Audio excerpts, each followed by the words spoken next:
ನಾವಿವತ್ತು ಟ್ರಾವೆಲ್ ಮಾಡ್ತಾ ಇರುವಂಥದ್ದು ಅಯ್ಯ ಟ್ರಾವೆಲ್ಸ್ ಅಂತೇಳಿ. ನಮ್ಮ ಜೊತೆಯಲ್ಲಿ ಸತೀಶ್ ಮತ್ತು ಮೇನ್ ಡ್ರೈವರ್ ಬಂದು ಸತ್ತಿ, ಹಾಗೆ ಸಪೋರ್ಟಿವ್ ಡ್ರೈವರ್ ಬಂದು ವಿಜಯ್ ಅಂತೇಳಿ ಒಳ್ಳೆ ನಮ್ಮನ್ನ ಆರಾಮ್ಸೆ ಕರ್ಕೊಂಡು ಬಂದುಬಿಟ್ಟಿದ್ದಾರೆ. ಇದು ಬಂದು AC ಸೀಟರ್ ಬಸ್ ಅಯ್ಯ ಟ್ರಾವೆಲ್ಸ್ ಅಂತೇಳಿ ಬೆಂಗಳೂರು ಸಿಲ್ಕ್ ಬೋರ್ಡ್ನಿಂದ ನಿಮಗೆ ರಾಮೇಶ್ವರಕ್ಕೆ ಕರ್ಕೊಂಡು ಬಂದುಬಿಡುತ್ತೆ. ಇವತ್ತು ಕೂಡ ನಾವು ಈ ಒಂದು ಬಸ್ಸಿನ ಮುಖಾಂತರ ರಾಮೇಶ್ವರಕ್ಕೆ ಹೋಗ್ತಾಯಿದ್ವು ಸ್ನೇಹಿತರೆ. ಈ AC ಸೀಟರ್ ಬಂದು ನಮ್ಮ ಇಬ್ಬರಿಗೆ, ಸೊ ಟೋಟಲಿ ನಾವು ಇಬ್ಬರು ಬಂದಿದ್ವು, ನಾವು ಮತ್ತು ನಮ್ಮ ತಾಯಿ. 1679 ರೂಪಾಯಿ ಆಗಿದೆ ಸ್ನೇಹಿತರೆ ಇಬ್ಬರಿಂದ. ಸೊ ನೀವು ಆರಾಮ್ಸೆ ಯಾರಾದರೂ ಬಸ್ಸಲ್ಲಿ ಬರೋ ಪ್ಲ್ಯಾನ್ ಮಾಡಿದರೆ ಖಂಡಿತವಾಗಿಯೂ ಅಯ್ಯ ಟ್ರಾವೆಲ್ಸ್ ಅಂತ ಈ ಬಸ್ಸು ಕಾಂಟ್ಯಾಕ್ಟ್ ನಂಬರ್ ಎಲ್ಲ ಹಾಕಿರ್ತೀನಿ. ನೀವು ಕೂಡ ಸಿಲ್ಕ್ ಬೋರ್ಡ್, ಬೆಂಗಳೂರು ಸಿಲ್ಕ್ ಬೋರ್ಡಿಂದ ಡೈರೆಕ್ಟ್ ರಾಮೇಶ್ವರಕ್ಕೆ ಬರ್ಬೋದು. ಹಳೆಯ ಪಂಬನ್ ಸೇತುವೆ ಬ್ರಿಟಿಷ್ ಸರ್ಕಾರವು ಶ್ರೀಲಂಕಾದೊಂದಿಗೆ ವ್ಯಾಪಾರ ಸಂಪರ್ಕವನ್ನು ವಿಸ್ತರಿಸಲು 1870ರಲ್ಲಿ ಇದರ ಯೋಜನೆಯನ್ನು ರೂಪಿಸಿ 24 ಫೆಬ್ರವರಿ 1914ರಲ್ಲಿ ಪೂರ್ಣಗೊಳಿಸಿತ್ತು. 1964ರ ಚಂಡಮಾರುತದ ಕಾರಣದಿಂದ ನಾಶವಾಗಿತ್ತು. ಹಳೆಯ ಸೇತುವೆ ಮಧ್ಯಭಾಗದಲ್ಲಿ ಹಡಗುಗಳು ಮತ್ತು ದೋಣಿಗಳು ಹಾದು ಹೋಗಲು ಸರ್ಜರ್ ರೋಲಿಂಗ್ ಲಿಫ್ಟ್ ತಂತ್ರಜ್ಞಾನ ಇತ್ತು. ಇದು ಮಧ್ಯದಲ್ಲಿ 2 ಕಡೆ 90 ಡಿಗ್ರಿ ಕೋನದಲ್ಲಿ ಮೇಲಕ್ಕೆ ಎತ್ತಲ್ಪಡುತ್ತಿತ್ತು. ಪ್ರಸ್ತುತ ವಾಸ್ತವದಲ್ಲಿ ಹಳೆಯ ಸೇತುವೆಯ ಪಕ್ಕದಲ್ಲಿ ಹೊಸದಾಗಿ ವರ್ಟಿಕಲ್ ಲಿಫ್ಟ್ ಬ್ರಿಡ್ಜನ್ನು ನಿರ್ಮಿಸಲಾಗಿದೆ. ಒಟ್ಟಾರೆ ಉದ್ದ ಸುಮಾರು 2 ಕಿಲೋಮೀಟರ್ ಹಾಗೂ ಸೇತುವೆಯ ಮಧ್ಯಭಾಗದ ಅಗಲ 72.5 ಮೀಟರ್ ಸ್ಪ್ಯಾನ್ ಆಗಿದೆ. ಇದು ಎಲೆಕ್ಟ್ರೋಮೆಕ್ಯಾನಿಕಲ್ ವ್ಯವಸ್ಥೆಯ ಮೂಲಕ ಕೇವಲ 5 ನಿಮಿಷಗಳಲ್ಲಿ 17ರಿಂದ 22 ಮೀಟರ್ಗಳಷ್ಟು ನೇರವಾಗಿ ಮೇಲಕ್ಕೆ ಏರಬಲ್ಲದು. ತೀವ್ರ ಚಂಡಮಾರುತ ಹಾಗೂ ಭೂಕಂಪಗಳನ್ನು ತಡೆದುಕೊಳ್ಳುವಂತೆ 100 ವರ್ಷಗಳ ಕಾಲ ಬಾಳಿಕೆ ಬರುವ ದೃಷ್ಟಿಯಿಂದ ವಿನ್ಯಾಸಗೊಳಿಸಲಾಗಿದೆ. ತುಕ್ಕು ಹಿಡಿಯದಂತೆ ತಡೆಯಲು ಸ್ಟೇನ್ಲೆಸ್ ಸ್ಟೀಲ್ ಮತ್ತು ವಿಶೇಷ ಪಾಲಿಸಿಲೋಕ್ಸೇನ್ ಲೇಪನಗಳನ್ನು ಬಳಸಲಾಗಿದೆ. 1988ರವರೆಗೆ ರಾಮೇಶ್ವರಂ ತಲುಪಲು ರೈಲು ಒಂದೇ ಏಕೈಕ ಮಾರ್ಗವಾಗಿತ್ತು. ರೈಲು ಸೇತುವೆಗೆ ಸಮಾನಾಂತರವಾಗಿ 1988ರಲ್ಲಿ ರಸ್ತೆ ಸೇತುವೆಯನ್ನು ನಿರ್ಮಿಸಲಾಯಿತು. ಈ ರಸ್ತೆಯನ್ನು ಅನ್ನೈ ಇಂದಿರಾ ಗಾಂಧಿ ರಸ್ತೆ ಸೇತುವೆ ಎಂದು ಹೇಳಲಾಗುತ್ತದೆ.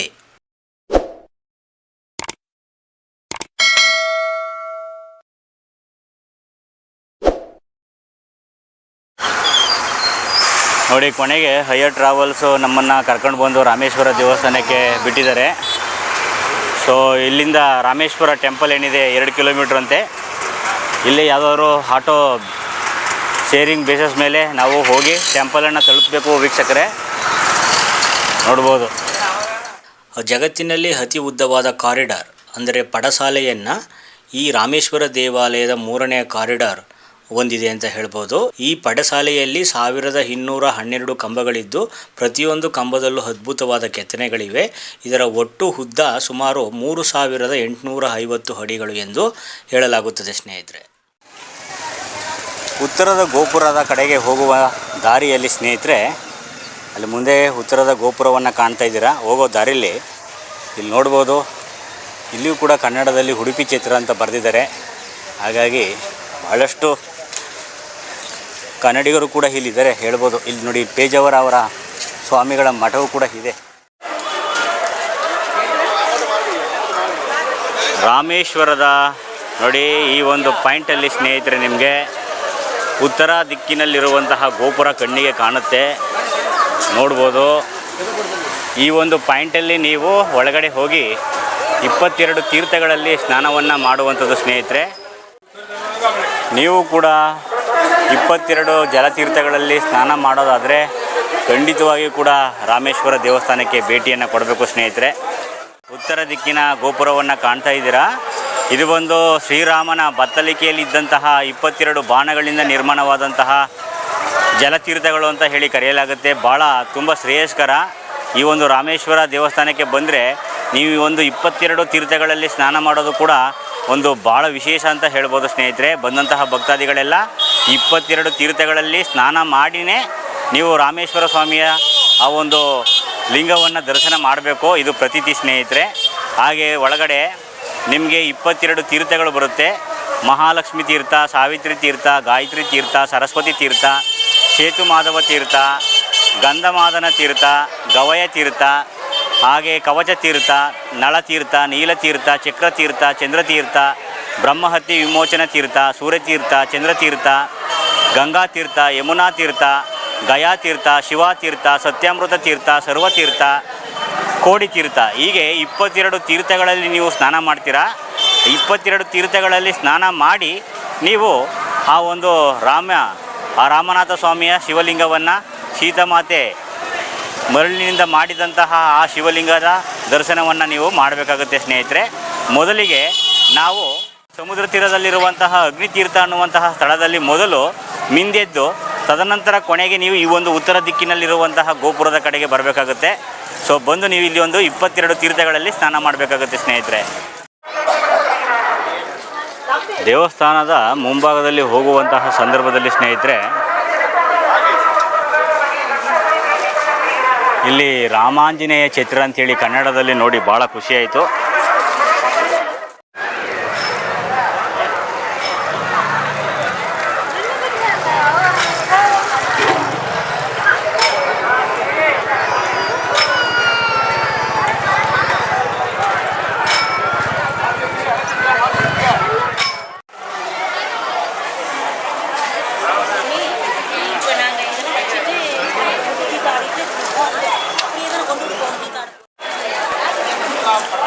ಕಾಣ್ತಾ ಇದ್ದೀರಾ, ಪಿಂಡ ಪ್ರದಾನ ಮಾಡುವಂಥದ್ದು, ಸರ್ಪಶಾಂತಿ ಮಾಡುವಂಥದ್ದು.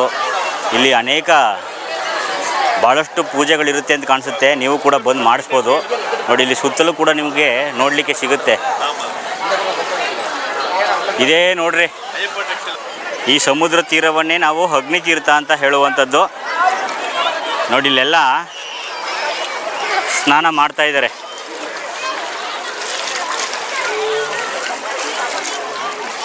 ನೋಡಿದ್ರಲ್ಲ, ಇಲ್ಲಿ ನೀವು 3 ಬಾರಿ ಮಿಂದೆದ್ದು ತದನಂತರ ನೀವು ಅಲ್ಲಿ ಮುಂದೆ ಹೋಗಿ ಜಲತೀರ್ಥಗಳ ಸ್ನಾನವನ್ನು ಮಾಡುವಂಥದ್ದು ಸ್ನೇಹಿತರೆ. ನೋಡಿ ಇಲ್ಲಿ ಶಿವ ಪೂಜೆ ಮಾಡ್ತಾ ಇದ್ದಾರೆ, ನೋಡ್ಬೋದು. ಇಲ್ಲೊಂದು ಶಿವಲಿಂಗ ಇದೆ. ಆ ಮರಳನ್ನು ತೆಗೆದು ಇಲ್ಲಿ ಲಿಂಗ ಥರ ಪೂಜೆ ಮಾಡ್ತಾ ಇದ್ದಾರೆ, ನೋಡ್ಬೋದು ನೀವು. ಈ ಸಮುದ್ರದ ತೀರದಲ್ಲಿರೋ ಮರಳನ್ನು ತೆಗೆದು ಅಲ್ಲಿ ಲಿಂಗವನ್ನು ಪ್ರತಿಷ್ಠಾಪನೆ ಮಾಡಿ ಅರಿಶಿನ ಕುಂಕುಮ ಇಟ್ಟು ಪೂಜೆ ಮಾಡಿದ್ದಾರೆ, ನೋಡ್ಬೋದು. ನೋಡಿ ಇಲ್ಲಿ ಸಿಕ್ಕರ್ ಸಿಂಗ್ನಾಪುರ ಮಹಾರಾಷ್ಟ್ರದಿಂದ ಮೊಟ್ಟೆ ಮಹಾದೇವ್ ಅಂತೇಳಿ ಇಲ್ಲಿ ಬಂದಿದ್ದಾರೆ. ನೋಡಿ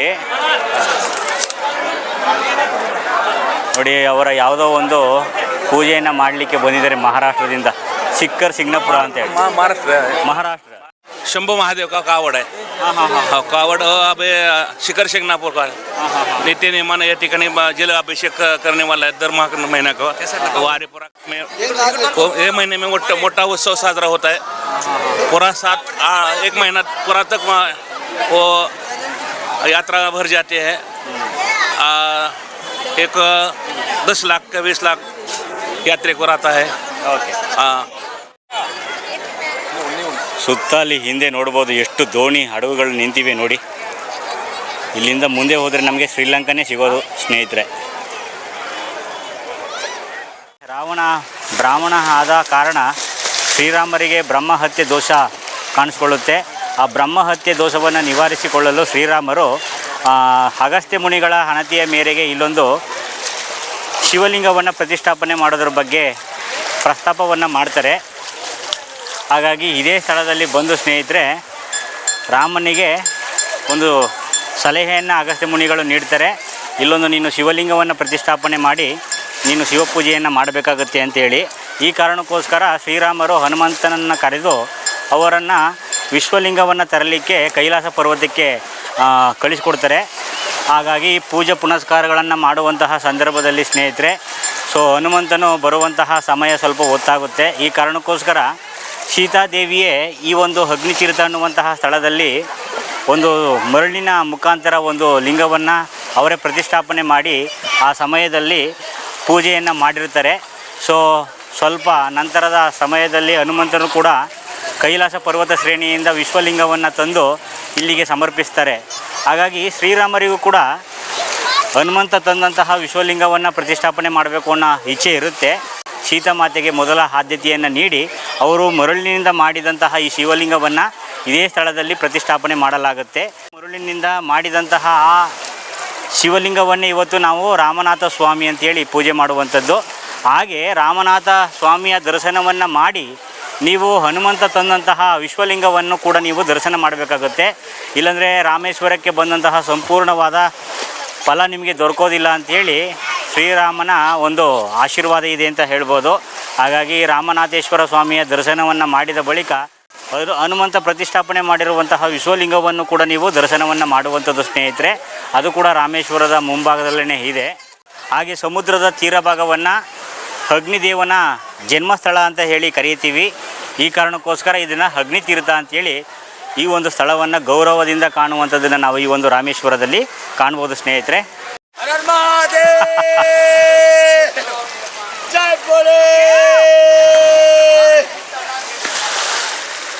ಜೈಕಾರ ಹಾಕ್ತಾ ಇದ್ದಾರೆ ನೋಡ್ಬೋದು.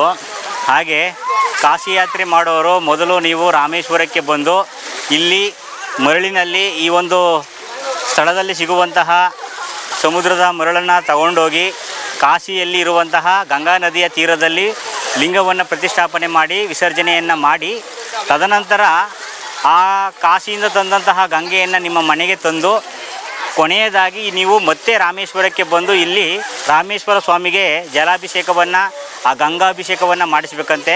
ಹಾಗಾಗಿ ಸಂಪೂರ್ಣವಾದ ಕಾಶಿ ಯಾತ್ರೆ ಪರಿಪೂರ್ಣಗೊಳ್ಳುತ್ತೆ ಅಂಥೇಳಿ ಇಲ್ಲಿಗೆ ಬಂದ ಮೇಲೆ ನನಗೂ ಕೂಡ ಗೊತ್ತಾಯಿತು. ಅದ್ರ ಬಗ್ಗೆ ಮಾಹಿತಿಯನ್ನು ಕೊಟ್ಟರು ಸ್ನೇಹಿತರೆ.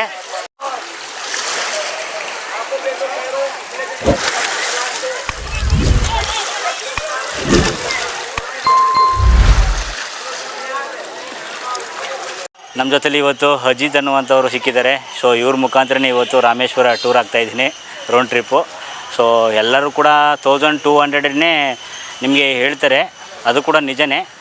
ಇಲುಂಡಿ ತೀರ್ಥ, ರಾಮರ ಪಾದ, ರಾಮರ ಕುಂಡ, ಲಕ್ಷ್ಮಣ ಕುಂಡ, ಹೀಗೆ ಕೆಲವೊಂದು ಕಡೆ ಅಬ್ದುಲ್ ಕಲಾಂ ಹೌಸ್ ಹೀಗೆ ಕರ್ಕೊಂಡು ಹೋಗ್ತಾ ಇದ್ದಾರೆ. ರಾಮೇಶ್ವರಕ್ಕೆ ಬಂದರೆ ಈ ಒಂದು ಅಬ್ದುಲ್ ಕಲಾಂ ಸಾಹೇಬ್ರ ಮನೆ ಏನಿದೆ ಈ ಒಂದು ಸ್ಥಳಕ್ಕೂ ಕೂಡ ಭೇಟಿ ಕೊಡೋದನ್ನು ಮರಿಬೇಡಿ, ತುಂಬ ಚೆನ್ನಾಗಿದೆ. So video not allowed inside, ಹಾಗಾಗಿ ಮುಂದೆ ಅವ್ರ ಮನೆ ಏನಿದೆ ಅದನ್ನು ತೋರಿಸ್ತಾ ಇದ್ದೀನಿ ನಿಮಗೆ. ನೆಕ್ಸ್ಟ್ ಡೇ ನಾವಿಲ್ಲಿ ಇವಾಗ ರೌಂಡ್ ಟ್ರಿಪ್ ಆಗ್ತಾಯಿದ್ದೀವಿ ರಾಮೇಶ್ವರದ್ದು. ಮೊದಲಿಗೆ ನಾವಿಲ್ಲಿ ಅಬ್ದುಲ್ ಕಲಾಂ ಸಾಹೇಬ್ರ ಹೌಸ್ ಏನಿದೆ ಆ ಒಂದು ಸ್ಥಳಕ್ಕೆ ಭೇಟಿ ಕೊಟ್ಟಿದ್ದೀವಿ ಸ್ನೇಹಿತರೆ. ನೋಡಿ 1910ರಲ್ಲಿ ಅವ್ರ ಮನೆ ಹೇಗಿತ್ತು ಅಂತ ಹೇಳಿ, ಅವರ ಪೂರ್ವಿಕರ ಹಳೆ ಮನೆ ಅಂತ ಹೇಳಲಾಗುತ್ತೆ. ಇವಾಗ ಅದನ್ನು ಇಂಟರ್ನ್ಯಾಷನಲ್ ಒಂದು ಅವರ ಗ್ಯಾಲರಿಯನ್ನು ಇಲ್ಲಿ ಮುಂದೆ ಇದೇ ಹೌಸಲ್ಲಿ ಮೇಲ್ಗಡೆ ಅದನ್ನು ನೀವು ಕಾಣ್ಬೋದು. ಒಳಗಡೆ ಎಲ್ಲ ಭಾಳಷ್ಟು ಜನ ವಿಸಿಟ್ ಮಾಡ್ತಾಯಿದ್ದಾರೆ. ಇದೇ ನೋಡ್ರಿ APJ ಅಬ್ದುಲ್ ಕಲಾಂ ಅವರ ಹೌಸ್. ರಾಮ ಮಂದಿರದ ಮುಂದೆನೇ ನಿಮಗೆ ಇಲ್ಲಿ ರಾಮಕುಂಡ ಇದೆ. ಲಂಕಾಧಿಪತಿ ರಾವಣನನ್ನು ಸಂಹರಿಸಿದ ನಂತರ ಶ್ರೀರಾಮರು ಬ್ರಹ್ಮಹತ್ಯೆ ದೋಷದಿಂದ ಮುಕ್ತಿ ಪಡೆಯಲು ರಾಮೇಶ್ವರಂನಲ್ಲಿ ಶಿವಲಿಂಗವನ್ನು ಸ್ಥಾಪಿಸಿ ಪೂಜಿಸಲು ನಿರ್ಧರಿಸಿದರು. ಈ ಮಹಾಪೂಜೆಯನ್ನು ಮಾಡುವ ಮುನ್ನ ಶ್ರೀರಾಮರು ಈ ರಾಮಕುಂಡದಲ್ಲಿ ಪವಿತ್ರ ಸ್ನಾನವನ್ನು ಮಾಡಿದರು. ಇದನ್ನು ರಾಮತೀರ್ಥ ರಾಮಕುಂಡ ಎಂದು ಹೇಳಲಾಗುತ್ತದೆ ಸ್ನೇಹಿತರೆ. ರಾಮಕುಂಡದ ನೀರು ಅತ್ಯಂತ ಪವಿತ್ರವಾಗಿದ್ದು ಇದರಲ್ಲಿ ಸ್ನಾನ ಮಾಡುವುದರಿಂದ ಭಕ್ತರ ಪಾಪಕರ್ಮಗಳು ದೂರವಾಗಿ ಆತ್ಮವು ಶುದ್ಧಿಯಾಗುತ್ತದೆ ಎಂದು ನಂಬಲಾಗಿದೆ. ಅಲ್ಲಿ ನೀವು ಏನು 22 ತೀರ್ಥ ನೋಡಿದ್ರಿ, ಸೊ ಇಲ್ಲಿ ಬಂದು ನಿಮಗೆ ರಾಮತೀರ್ಥ ಹಾಗೆ ಲಕ್ಷ್ಮಣ ತೀರ್ಥ ಅಂತಲೂ ಕೂಡ ನೋಡ್ಬೋದು ನಾವು. ಈಗಿರುವಂತಹ ಸ್ಥಳ ಬಂದು ಇದೇನು ನೋಡ್ತಾ ಇದ್ದೀರಾ, ಇದು ಬಂದು ರಾಮತೀರ್ಥ ಅಂತೇಳಿ ಭಗವಾನ್ ಶ್ರೀರಾಮನಿಗೆ ಸಂಬಂಧಪಟ್ಟಂತಹ ಪವಿತ್ರವಾದ ಕುಂಡ ರಾಮತೀರ್ಥವನ್ನು ಇಲ್ಲಿ ನೀವು ಕಾಣ್ಬೋದು. ಸೊ ನಮ್ಮ ನೆಕ್ಸ್ಟ್ ಪ್ಲೇಸ್ ಬಂದು ಇಲ್ಲಿ ಕಾಣ್ಬೋದು ಪಂಚಮುಖಿ ಆಂಜನೇಯ ಸ್ವಾಮಿ ದೇವಸ್ಥಾನ.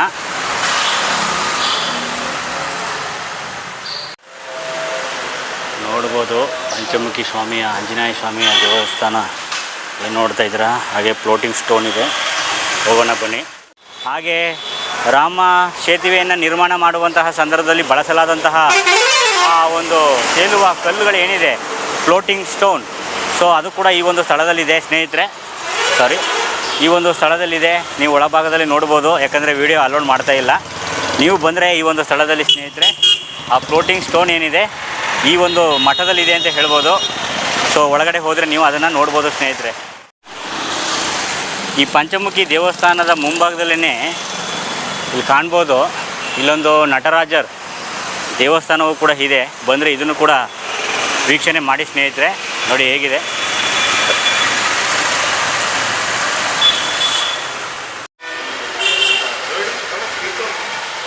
ನೋಡ್ತಾ ಇದ್ದೀರಾ ಸ್ವಾಮಿಯ ನಟರಾಜನ ಒಂದು ಅದ್ಭುತವಾದಂತಹ ಮೂರ್ತಿಯನ್ನು ಮುಂದೆ ಕಾಣ್ತಾ ಇದ್ದೀರಾ ನೀವು ವೀಕ್ಷಕರೇ. ತುಂಬ ಚೆನ್ನಾಗಿದೆ ದೇವಸ್ಥಾನ. ಆ ಒಂದು ಫ್ಲೋಟಿಂಗ್ ಸ್ಟೋನು ಮುಂಭಾಗದಲ್ಲೇ ಈ ಒಂದು ದೇವಸ್ಥಾನ ಸಿಗುತ್ತೆ. ಹಾಗೆಯೇ ಇಲ್ಲಿ ಬಂದರೆ ಇಲ್ಲಿ ಅರ್ಚಕರ ಹತ್ರ ನಿಮಗೆ ಇಲ್ಲಿ ನೀವು ಏಕಮುಖಿ, ದ್ವಿಮುಖಿ, ಛೇಮುಖಿ ಅಂದರೆ ನಮ್ಮ 6 ಮುಖದ ರುದ್ರಾಕ್ಷಿ, 1 ಮುಖದ ರುದ್ರಾಕ್ಷಿ ಹಾಗೂ ದ್ವಿಮುಖದ ರುದ್ರಾಕ್ಷಿಗಳು ಹೀಗೆ ಇಲ್ಲಿ ನಿಮಗೆ ಸಿಗುತ್ತೆ. ಬಂದರೆ ಪರ್ಚೇಸ್ ಮಾಡಿ, ತುಂಬ ಚೆನ್ನಾಗಿದೆ. ನಾನು ಕೂಡ ಒಂದು ಪರ್ಚೇಸ್ ಮಾಡಿದೆ ನಟರಾಜನ ಸನ್ನಿಧಾನದಲ್ಲಿ ಸ್ನೇಹಿತರೆ. ನಾನು ಕೂಡ ದ್ವಿಮುಖಿ ರುದ್ರಾಕ್ಷಿಯನ್ನು ಪರ್ಚೇಸ್ ಮಾಡಿದೆ. ಸೊ ತುಂಬ ಚೆನ್ನಾಗಿದೆ. ನೀವು ಕೂಡ ಬಂದರೆ ಈ ಒಂದು ಭಾಗದಲ್ಲಿ ನಟರಾಜನ ದರ್ಶನವನ್ನು ಮಾಡಿ, ಚೆನ್ನಾಗಿದೆ. ಬೆವರಂತೂ ಸುರಿತಾ ಇದೆ ಕಣ್ರಿ. ರಾಮೇಶ್ವರ ತುಂಬ ವೆರಿ ಹಾಟ್ ರಾಮೇಶ್ವರ. ಲಂಕಾ ಯುದ್ಧದ ಸಮಯದಲ್ಲಿ ಶ್ರೀರಾಮರ ತಮ್ಮನಾದ ಲಕ್ಷ್ಮಣನು ರಾವಣ ಮಗನಾದ ಇಂದ್ರಜಿತ್ ಸೇರಿದಂತೆ ಅನೇಕ ರಾಕ್ಷಸರನ್ನು ಸಂಹರಿಸಿದ್ದನು. ಈ ಯುದ್ಧದಲ್ಲಿ ಆದ ಪಾಪಕರ್ಮಗಳು ಮತ್ತು ದೋಷಗಳಿಂದ ಮುಕ್ತಿ ಪಡೆಯಲು ಲಕ್ಷ್ಮಣನು ಇಲ್ಲಿ ಶಿವಲಿಂಗವನ್ನು ಸ್ಥಾಪಿಸಿ ಪೂಜಿಸುವ ಮುನ್ನ ಈ ಕುಂಡವನ್ನು ನಿರ್ಮಿಸಿ ಸ್ನಾನ ಮಾಡಿದನು ಎಂಬ ಐತಿಹ್ಯವಿದೆ. ಇದರ ನೀರನ್ನು ತಲೆಯ ಮೇಲೆ ಪ್ರೋಕ್ಷಿಸಿಕೊಳ್ಳುವುದರಿಂದ ಭ್ರಾತೃದ್ರೋಹ, ಮಾನಸಿಕ ಒತ್ತಡ ಹಾಗೂ ಮಾಡಿದ ಪಾಪಗಳು ನಿವಾರಣೆಯಾಗುತ್ತದೆ ಎಂಬುದು ಭಕ್ತರ ನಂಬಿಕೆ. ಈ ಜಲಕುಂಡದ ದಂಡೆಯ ಮೇಲೆ ಲಕ್ಷ್ಮಣನು ಸ್ಥಾಪಿಸಲಾದ ಶಿವಲಿಂಗವಿರುವ ಸುಂದರ ದೇವಾಲಯವಿದೆ. ಇಲ್ಲಿ ಲಕ್ಷ್ಮಣನು ಶಿವನನ್ನು ಆರಾಧಿಸಿದ ಕಾರಣ ಇದನ್ನು ಲಕ್ಷ್ಮಣೇಶ್ವರ ಎಂದು ಕರೆಯಲಾಗುತ್ತದೆ. ವಿಲುಂಡಿ ತೀರ್ಥ ಅಂತ ಹೇಳಿ ಸ್ನೇಹಿತರೆ, ಇಲ್ಲೊಂದು ಮತ್ತೊಂದು ಸ್ಥಳ, ನೋಡಬೇಕಾದ ಸ್ಥಳ ಸಿಗುತ್ತೆ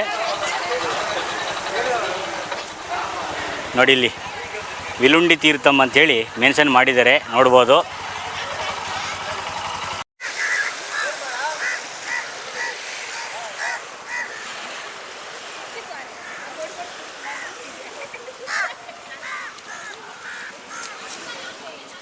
ರಾಮೇಶ್ವರನಿಂದ ಸುಮಾರು 7 ಕಿಲೋಮೀಟರ್ ದೂರದಲ್ಲಿರುವಂತಹ ವಿಲುಂಡಿ ತೀರ್ಥಕ್ಕೆ ಬಂದಿದ್ದೀನಿ ಸ್ನೇಹಿತರೆ. ಶ್ರೀರಾಮರು ಸೀತಾಮಾತೆಗೆ ಬಾಯಾರಿಕೆ ಆದಂತಹ ಸಂದರ್ಭದಲ್ಲಿ ನೋಡಿ, ಈ ಸಮುದ್ರ ಏನಿದೆ, ನನ್ನ ಹಿಂದೆ ಕಾಣ್ತಾ ಇರ್ಬೋದು ಸಮುದ್ರ. ಈ ಸಮುದ್ರದ ತೀರ ಭಾಗದಲ್ಲಿ ಬಾಣವನ್ನು ಹೂಡಿ ಇಲ್ಲಿ ಶ್ರೀರಾಮರು ಆ ನೀರನ್ನು ಹೊರೆ ತೆಗೆದರು ಅಂತ ಹೇಳಲಾಗುತ್ತೆ. ಕೊನೆಗೆ ತಾಯಿ ಸೀತಾಮಾತೆ ಬಾಯಾರಿಕೆಯನ್ನು ನೀಗಿಸಿಕೊಂಡ್ರು ಅಂತ. ಹಾಗಾಗಿ ವಿಲುಂಡಿ ಅಂತೇಳಿ, ವಿಲ್ಲು ಅಂದರೆ ಬಾಣ, ಹೂಂಡಿ ಅಂದರೆ ಹೂಡುವುದು, ಬಾಣವನ್ನು ಹೂಡಿದಂತಹ ಸ್ಥಳ ವಿಲುಂಡಿ ತೀರ್ಥ ಅಥವಾ ಬಾಣಗಂಗಾ ಅಂತೇಳಿ ನಾರ್ತ್ ಇಂಡಿಯನ್ಸ್ಗಳು ಇದನ್ನು ಕರೀತಾರೆ, ಬಾಣಗಂಗಾ. ನೋಡಿ, ಸೀತಾಮಾತೆ ಬಾಯಾರಿಕೆಯನ್ನು ನೀಗಿಸಿಕೊಂಡಂತಹ ತೀರ್ಥದಲ್ಲಿದ್ದೀನಿ. ಸಮುದ್ರ ತೀರ ಏನು ನೋಡ್ತಾ ಇದ್ದೀರಾ, ಈ ಭಾಗದಲ್ಲಿ ನಿಮಗೆ ಕುಡಿಯಲಿಕ್ಕೆ ಸಿಹಿ ನೀರು ಸಿಗುತ್ತೆ ಅಂತ ಹೇಳಿದ್ರೆ ಎಷ್ಟು ಆಶ್ಚರ್ಯದ ಸಂಗತಿ ಸ್ನೇಹಿತರೆ. ಆ ಒಂದು ವಿಲುಂಡಿ ತೀರ್ಥ ಅನ್ನುವಂತಹ ಒಂದು ಸ್ಥಾನದಲ್ಲಿದ್ದೀನಿ. ನೋಡ್ಬೋದು ಸುತ್ತಲೂ ನೋಡಿ ನೀವು, ಈ ಸಮುದ್ರ ಇದೆ ಇಲ್ಲಿ. ಈ ಸಮುದ್ರದ ಈ ಭಾಗದಲ್ಲಿ ಶ್ರೀರಾಮರು ಬಾಣವನ್ನು ಹೂಡಿ ಈ ತೀರ್ಥವನ್ನು ಹೊರ ತೆಗಿತಾರೆ ನೋಡಿ. ಬಾಣಗಂಗಾ ತೀರ್ಥ ಮೊದಲು ಸಮುದ್ರದ ನೀರನ್ನು ತೆಗೆದು ನಮಗೆ ಕೊಡ್ತಾರೆ, ತದನಂತರ ಸಿಹಿ ನೀರನ್ನು ಕೊಡ್ತಾರೆ ಸ್ನೇಹಿತರೆ. ಓಕೆ, ನೋಡ್ಬೋದು ಸ್ನೇಹಿತರೆ, ನಾನು ಕುಡಿತಾ ಇದ್ದೀನಿ. ಪೂರ್ಣ ಸಿಹಿಯಾಗಿದೆ. ಪಕ್ಕದಲ್ಲೇ ತೆಗೆದುಕೊಟ್ರು, ಅದು ಉಪ್ಪಾಗಿತ್ತು. ಇಲ್ಲಿ ಕುಡಿದು ನೋಡಿದ್ರೆ ಭಾಳ ಸಿಹಿಯಾಗಿತ್ತು ಸ್ನೇಹಿತರೆ, ಭಾಳ ಚೆನ್ನಾಗಿತ್ತು. ಸೇಮ್ ಸಿಹಿ ನೀರು ಹೇಗಿದೆ ಅದನ್ನು ನೀವು ಇಲ್ಲಿ ಬಂದು ಕುಡಿದು ನೀವೇ ಅನುಭವಿಸಬೇಕು. ಅದನ್ನು ತುಂಬ ಚೆನ್ನಾಗಿರುತ್ತೆ. ಮತ್ತೆ ಅಬ್ದುಲ್ ಕಲಾಂ ಮೆಮೋರಿಯಲ್ ಮ್ಯೂಸಿಯಂ ಏನಿದೆ ಆ ಒಂದು ಪಾಯಿಂಟಿಗೆ ಕರ್ಕೊಂಡು ಬಂದು ಬಿಟ್ಟಿದ್ದಾರೆ. ಬನ್ನಿ ಇದು ನೋಡೋಣ. ರಾಮೇಶ್ವರಕ್ಕೆ ಬಂದು ಅಬ್ದುಲ್ ಕಲಾಂ ಅವರ ಹೌಸ್ ಮತ್ತು ಹಾಗೆ ಅವರು ಈ ಒಂದು ಸಮಾಧಿ ಇರುವಂತಹ ಸ್ಥಳ ಅಬ್ದುಲ್ ಕಲಾಂ ಅವರ ಮೆಮೋರಿಯಲ್ ಹಾಲ್ ಅನ್ನುವಂತಹ ಈ ಸ್ಥಳಕ್ಕೂ ಕೂಡ ಭೇಟಿ ಕೊಟ್ಟಿದ್ದೆ. ಒಳಗಡೆ ವಿಡಿಯೋ ಅಲೋಡ್ ಇಲ್ಲ ಸ್ನೇಹಿತರೆ, ಬಂದರೆ ನೀವು ಕೂಡ ವಿಸಿಟ್ ಮಾಡಿ. ಒಳಗಡೆ ತುಂಬ ಚೆನ್ನಾಗಿದೆ. ಮತ್ತು ಇಲ್ಲೇನು ನೋಡ್ತಾ ಇದ್ದೀರಾ, ಇದು ಅಬ್ದುಲ್ ಕಲಾಂ ಅವರ ಮೆಮೋರಿಯಲ್ ಹಾಲ್ ಅಂಥೇಳಿ. ವೀಕ್ಷಕರೇ, ಈ ಸ್ಥಳ ಏನು ನೋಡ್ತಾ ಇದ್ದೀರಾ, ಇದು ಬಂದು ಲಂಕೆಯನ್ನು ವೀಕ್ಷಿಸಲು ಶ್ರೀರಾಮರು ಆರಿಸಿಕೊಂಡ ಜಾಗವಾಗಿದೆ ಸ್ನೇಹಿತರೆ. ಇಡೀ ದ್ವೀಪದ ಏಕೈಕ ಎತ್ತರದ ವೀಕ್ಷಣಾ ತಾಣ ಎಂದು ಇದಕ್ಕೆ ಹೆಸರಿದೆ. ಪುರಾಣಗಳ ಪ್ರಕಾರ ಸೀತಾಮಾತೆಯನ್ನು ರಕ್ಷಿಸಲು ಲಂಕೆಗೆ ಹೋಗುವ ಮುನ್ನ ಸಮುದ್ರದ ಆಚೆಗಿರುವ ಶತ್ರುಗಳ ಪ್ರದೇಶವನ್ನು ವೀಕ್ಷಿಸಲು ಮತ್ತು ಸೇನಾ ವ್ಯೂಹವನ್ನು ರಚಿಸಲು ಶ್ರೀರಾಮರು ಇಡೀ ದ್ವೀಪದಲ್ಲೇ ಅತ್ಯಂತ ಎತ್ತರದಲ್ಲಿದ್ದ ಗಂಧಮಾದನ ಪರ್ವತವನ್ನೇ ಆರಿಸಿಕೊಂಡಿದ್ದರು. ಇಲ್ಲಿ ನಿಂತು ಇಡೀ ವಾನರ ಸೇನೆಗೆ ಯೋಜನೆಗಳನ್ನು ರೂಪಿಸಲಾಗಿತ್ತು. ಶ್ರೀರಾಮರು ಲಂಕೆಗೆ ಸೇತುವೆ ನಿರ್ಮಾಣದ ಉಸ್ತುವಾರಿ ವೀಕ್ಷಿಸಲು ಇಲ್ಲಿ ಭದ್ರವಾಗಿ ನಿಂತಿದ್ದರಿಂದ ಆತನ ಪಾದಗಳು ಗುರುತುಗಳು ಇಲ್ಲಿ ಮೂಡಿದವು ಎಂಬ ನಂಬಿಕೆ ಇದೆ. ಅನೇಕರು ಹನುಮಂತನು ಮಹೇಂದ್ರ ಪರ್ವತದಿಂದ ಲಂಕೆಗೆ ಜಿಗಿದನು ಎಂದು ನಂಬುತ್ತಾರೆ. ಆದರೆ ಸ್ಥಳೀಯ ಪುರಾಣಗಳ ಪ್ರಕಾರ ಹನುಮಂತನು ಲಂಕೆಯಲ್ಲಿದ್ದ ಸೀತೆಯನ್ನು ಹುಡುಕಲು ತನ್ನ ಮೊದಲ ಮಹಾ ಜಿಗಿತವನ್ನು ಆರಂಭಿಸಿದ್ದು ಇದೇ ಗಂಧಮಾದನ ಪರ್ವತದ ಮೇಲಿಂದ. ಹಿಂದೂ ಧರ್ಮ ಗ್ರಂಥಗಳ ಪ್ರಕಾರ ಅಸಲಿ ಗಂಧಮಾದನ ಪರ್ವತ ಇರುವುದು ಹಿಮಾಲಯದ ಅಂದರೆ ಕೈಲಾಸ ಪರ್ವತದ ಹತ್ತಿರ. ಅದು ದಿವ್ಯ ಔಷಧಿಗಳ ಗಿಡಮೂಲಿಕೆಗಳಿಗೆ ಹೆಸರುವಾಸಿಯಾಗಿದೆ. ಆದರೆ ರಾಮೇಶ್ವರಂನಲ್ಲಿರುವ ಈ ಜಾಗಕ್ಕೂ ಅದೇ ಹೆಸರು ಬರಲು ಕಾರಣ ಹಿಮಾಲಯದ ಆ ಪರ್ವತದ ಒಂದು ಸಣ್ಣ ಭಾಗವೇ ಇಲ್ಲಿ ಬಂದು ಬಿದ್ದಿದೆ ಎಂಬ ಐತಿಹ್ಯವಿದೆ. ಆ ಸೇತುವೆಯನ್ನು ನಿರ್ಮಾಣ ಮಾಡಲಿಕ್ಕೆ ಈ ಒಂದು ಸ್ಥಳದಿಂದ ಶ್ರೀರಾಮರು, ಆಂಜನೇಯ ಅವರೆಲ್ಲ ಈ ಗಂಧಮಾಧವ ಪರ್ವತ ಅನ್ನುವಂತಹ ಸ್ಥಳದಲ್ಲಿ ಯೋಜನೆಯನ್ನು ಹಾಕಲಾಯಿತು ಅಂತ ಹೇಳಲಾಗುತ್ತೆ. ಆ ಒಂದು ವೈಶಿಷ್ಟ್ಯತೆ ಇರುವಂತಹ ಸ್ಥಳ. ಒಳಗಡೆ ನೀವು ರಾಮನ ಪಾದವನ್ನು ಕಾಣ್ತೀರಾ.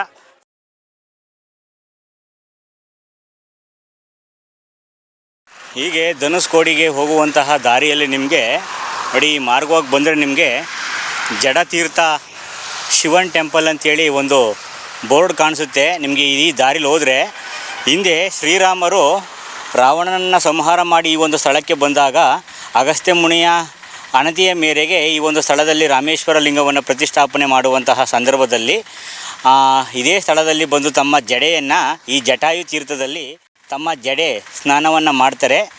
ಇದೇ ಜಟಾಯು ತೀರ್ಥದಲ್ಲಿ ತಮ್ಮ ಜಡೆ ಏನಿದೆ ಅದನ್ನು ತೊಳೆದು ಶುದ್ಧಿಯನ್ನು ಮಾಡಿಕೊಂಡು ಮುಂದೆ ಮೂಲ ರಾಮೇಶ್ವರ ಆ ಒಂದು ಲಿಂಗವನ್ನು ಪ್ರತಿಷ್ಠಾಪನೆ ಮಾಡಲಿಕ್ಕೆ ಹೋದರು ಅಂತ ಹೇಳಲಾಗುತ್ತೆ. ಹಾಗಾಗಿ ಶ್ರೀರಾಮರು ತಮ್ಮ ಜಡೆಯನ್ನು ತೊಳೆದಂತಹ ತೀರ್ಥ ಜಟಾಯು ತೀರ್ಥ ಮುಂದೆ ನೀವು ಕಾಣ್ತೀರ ಸ್ನೇಹಿತರೆ.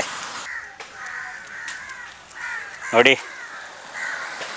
ಧನುಷ್ಕೋಡಿ ಹೋಗುವಂತಹ ದಾರಿಯಲ್ಲಿ ನೋಡಲಿಕ್ಕೆ ಕೋದಂಡರಾಮ ನೆಲೆಸಿರುವಂತಹ ದೇವಸ್ಥಾನ ನೋಡಲಿಕ್ಕೆ ಸಿಗುತ್ತೆ. ರಾಮೇಶ್ವರಕ್ಕೆ ಬಂದರೆ ನೀವು ಯಾರು ಕೂಡ ಕೋದಂಡರಾಮ ಸ್ವಾಮಿ ಸನ್ನಿಧಾನ ಇರುವಂತಹ ಈ ಸನ್ನಿಧಾನಕ್ಕೆ ಭೇಟಿಯನ್ನು ಕೊಡೋದನ್ನು ಮರಿಬೇಡಿ. ಇದು ನೀವು ಬಂದರೆ ನೋಡಲೇಬೇಕಾದಂತಹ ಒಂದು ಸ್ಥಳ ಸ್ನೇಹಿತರೆ. ರಾವಣನ ಸಂಹಾರ ಆದ ಬಳಿಕ ಇದೇ ಸ್ಥಳದಲ್ಲಿ ಶ್ರೀರಾಮರು ವಿಭೀಷಣರಿಗೆ ಪಟ್ಟಾಭಿಷೇಕ ಮಾಡಿದರು ಅಂತ ಹೇಳಲಾಗುತ್ತೆ. ಈ ರಾವಣನ ತಮ್ಮನಾದಂತಹ ವಿಭೀಷಣನು ಶ್ರೀರಾಮರಿಗೆ ಶರಣಾಗತಿಯಾದಂತಹ ಸ್ಥಳ ಮತ್ತು ಶ್ರೀರಾಮರು ವಿಭೀಷಣರಿಗೆ ಪಟ್ಟಾಭಿಷೇಕ ಮಾಡಿದಂತಹ ಸ್ಥಳ. ಧನುಷ್ಕೋಡಿಗೆ ಬಂದರೆ ಖಂಡಿತವಾಗಿ ಕೂಡ ಈ ಒಂದು ಸ್ಥಳಕ್ಕೆ ಭೇಟಿಯನ್ನು ಕೊಡೋದನ್ನು ಮಾತ್ರ ಮರಿಬೇಡಿ ಸ್ನೇಹಿತರೆ. 1964ರಲ್ಲಿ ಧನುಷ್ಕೋಡಿಯನ್ನು ಅಪ್ಪಳಿಸಿದ ಭೀಕರ ಚಂಡಮಾರುತದಲ್ಲಿ ಇಡೀ ಪಟ್ಟಣವೇ ನೀರಿನಲ್ಲಿ ಕೊಚ್ಚಿ ಹೋಗಿ ಭೂತನಗರವಾಗಿ ಬದಲಾಯಿತು. ಆದರೆ ಸಮುದ್ರದ ತೀರದಲ್ಲೇ ಇದ್ದ ಕೋದಂಡರಾಮಸ್ವಾಮಿ ದೇವಸ್ಥಾನವು ಯಾವುದೇ ಹಾನಿಯಾಗದೆ ಸಂಪೂರ್ಣವಾಗಿ ಉಳಿಯಿತು. ಇವತ್ತಿಗೂ ಕೂಡ ನೀವು ಇಲ್ಲಿ ಬಂದರೆ ಈ ದೇವಸ್ಥಾನವನ್ನು ಕಣ್ಣಿಂದ ನೋಡಬಹುದು. ಕೋದಂಡ ಅಂದರೆ ಸ್ವಾಮಿಯ ಬಿಲ್ಲು. ಸೊ ಈ ಯುದ್ಧಕ್ಕೆ ನಿಲ್ಲುವಂತಹ ಸಂದರ್ಭದಲ್ಲಿ ಬಳಸುವಂತಹ ಬಿಲ್ಲಿಗೆ ಕೋದಂಡ ಅಂತ ಹೇಳ್ತಾರೆ. ಹಾಗಾಗಿ ಈ ಕೋದಂಡ ಸ್ವಾಮಿಯ ದರ್ಶನ ಮಾಡೋದರಿಂದ ಕಾರ್ಯಗಳಲ್ಲಿ ಜಯ ಸಿಗುತ್ತೆ ಅಂತ ಹೇಳಿ ನಂಬಿಕೆ ಇದೆ ಸ್ನೇಹಿತರೆ. ದರ್ಶನ ಮುಗಿಸಿ ಹೊರಟಿದ್ದೀವಿ ವೀಕ್ಷಕರೇ. ಒಳಗಡೆ ವಿಡಿಯೋ ನಾಟ್ ಅಲೋಡ್ ಅಂತ ಹೇಳಿದ್ರು. ಎನಿವೆ, ನೀವು ಕೂಡ ಬಂದರೆ ಧನುಷ್ಕೋಡಿಗೆ ಈ ಒಂದು ಕೋದಂಡರಾಮ ಸ್ವಾಮಿಯ ದೇವಸ್ಥಾನಕ್ಕೆ ಖಂಡಿತವಾಗಿಯೂ ಭೇಟಿ ಕೊಡಿ.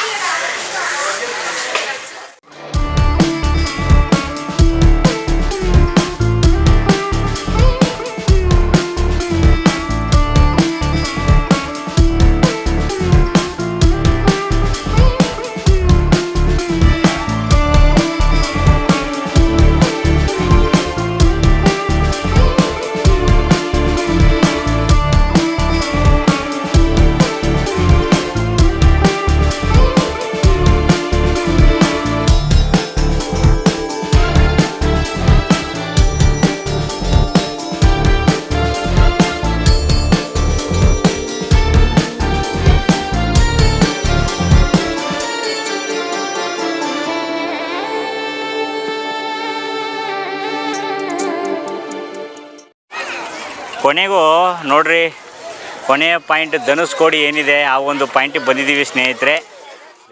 ಅಂತೂ ಇಂತೂ ರಾಮೇಶ್ವರ ಧನುಷ್ಕೋಡಿ ಏನಿದೆ ಆ ಒಂದು ಅಂತಿಮ ಘಟ್ಟದಲ್ಲಿ ಇರುವಂತಹ ಈ ಒಂದು ಪಾಯಿಂಟಲ್ಲಿ ಇದ್ದೀನಿ, ನೋಡ್ಬೋದು ಧನುಷ್ಕೋಡಿ. ಸೊ ಬಿಲ್ಲಿನ ಧನುಷ್ಕೋಡಿ ಅನ್ನುವಂಥದ್ದು ಮತ್ತೇನೂ ಅಲ್ಲ.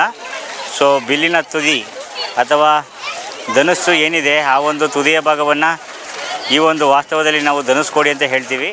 ನನ್ನ ಈ ಒಂದು ಭಾಗಕ್ಕೆ ಹಿಂದೂ ಮಹಾಸಾಗರ ಇದೆ ಮತ್ತು ಈ ಒಂದು ಭಾಗಕ್ಕೆ ಬೇ ಆಫ್ ಬೆಂಗಲ್ ಇದೆ. ಈ ಒಂದು 2 ಪಾಯಿಂಟು ಸಾಗರಗಳು ಸೇರುವಂತಹ, ಸಮುದ್ರಗಳು ಸೇರುವಂತಹ ಒಂದು ಸಂಗಮ ಅಂತ ಹೇಳ್ಬೋದು ಧನುಷ್ಕೋಡಿ. ಈ ಒಂದು ಸ್ಥಳ ಧನುಷ್ಕೋಡಿ ಎಂದರೆ ಅಕ್ಷರಶಃ ಬಿಲ್ಲಿನ ತುದಿ ಅಂತೇಳಿ ಆಯಿತಾ. ರಾಮಾಯಣದ ಪ್ರಕಾರ ಕೊನೆಗೆ ರಾವಣನ ಸಂಹಾರ ಆದಂತಹ ಸಂದರ್ಭದಲ್ಲಿ ಇಲ್ಲಿದ್ದಂತಹ ಸೇತುವೆಯನ್ನು, ಆ ಸೇತು ಬಂಧುವನ್ನು ವಿಭೀಷಣರು ಶ್ರೀರಾಮರಲ್ಲಿ ಕೇಳ್ಕೊತಾರೆ. ಈ ಸೇತುವೆಯನ್ನು, ಸೇತು ಬಂಧವನ್ನು ನೀವು ತೆಗೆದಾಕ್ಬಿಡಿ ಅಂತ ಕೇಳ್ತಾರೆ. ಹಾಗಾಗಿ ಅವರು ಒಂದೇ ಧನುಷಿನ ಆ ಒಂದು ತುದಿಯಿಂದ ಕ್ಷಣ ಮಾತ್ರದಲ್ಲಿ ಕಷ್ಟಪಟ್ಟು ಕಟ್ಟಿದಂತಹ ಆ ಸೇತು ಬಂಧುವನ್ನು ಕ್ಷಣ ಮಾತ್ರದಲ್ಲಿ ಧ್ವಂಸ ಮಾಡಿಬಿಡ್ತಾರೆ ಶ್ರೀರಾಮರು. ಆ ಒಂದು ಸ್ಥಳ ಕಂಡ್ರಿ, ಆ ಐತಿಹಾಸಿಕ ಹಿನ್ನೆಲೆ ಇರುವಂತಹ ಈ ಒಂದು ಪಾಯಿಂಟಲ್ಲಿ ಇದೀನಿ ಇವತ್ತು. ಧನುಷ್ಕೋಡಿಯು ಶ್ರೀಲಂಕಾದ ತಲೈಮನ್ನಾರ್ನಿಂದ ಕೇವಲ 24 ಕಿಲೋಮೀಟ್ರ್ ದೂರದಲ್ಲಿದೆ ಅಂತ ಹೇಳ್ಬೋದು ಸ್ನೇಹಿತರೆ. ಭಾರತದ ಕೊನೆಯ ರಸ್ತೆ ಧನುಷ್ಕೋಡಿ. ಈ ಒಂದು ಧನುಷ್ಕೋಡಿಗೆ ಹೋಗುವ ರಸ್ತೆಯನ್ನು ಭಾರತದ ಕೊನೆಯ ರಸ್ತೆ ಎಂದು ಕರೆಯಲಾಗುತ್ತೆ. ಹೇಗಿದೆ ನೋಡಿ ಹಿಂದೂ ಮಹಾಸಾಗರ.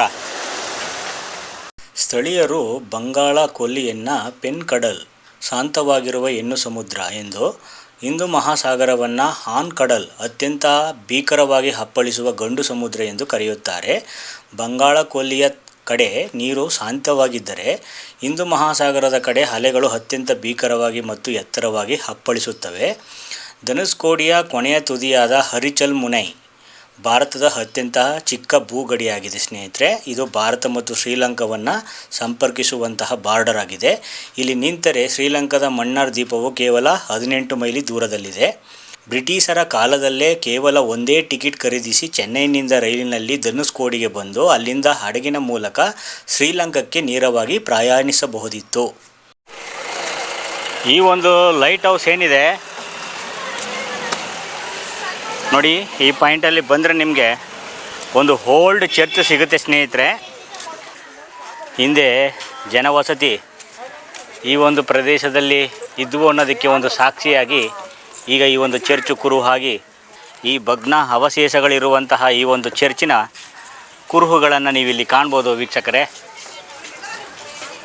ನೋಡಿ, Dhanushkodi old city 1964. Old post office ಹೇಗಿತ್ತು, ಇಲ್ಲೊಂದು ನೋಡಿ ಆಟೋಮೆಟಿಕ್ ವಾಟರ್ ಅಂತೇಳಿ, ಫ್ಲೋಟಿಂಗ್ ಸ್ಟೋನ್, ಹಾಗೆ ರಾಮರ್ ಟೆಂಪಲ್ ಅಂತೇಳಿ ಆ ಒಂದು ಕೆಲವೊಂದು ಅವಶೇಷಗಳನ್ನು ಇರುವಂತಹ ಫೂಟೇಜನ್ನು ಕೂಡ ಈ ಒಂದು ಮುಂಭಾಗದಲ್ಲಿ ಹಾಕಿದ್ದಾರೆ. ಇಲ್ಲಿ ಬಂದರೆ ನೀವು ಕೂಡ ವೀಕ್ಷಣೆ ಮಾಡ್ಬೋದು ಸ್ನೇಹಿತರೆ. ಮುಂದೆ ಅಲ್ಲಿ ನೀವು ನೋಡಲಿಕ್ಕೆ ಸಮುದ್ರ ತೀರ ಇದೆ. ಹಾಗೆ ಮುಂದೆ ಬಂದರೆ ನೋಡಿ ಹೇಗಿದೆ,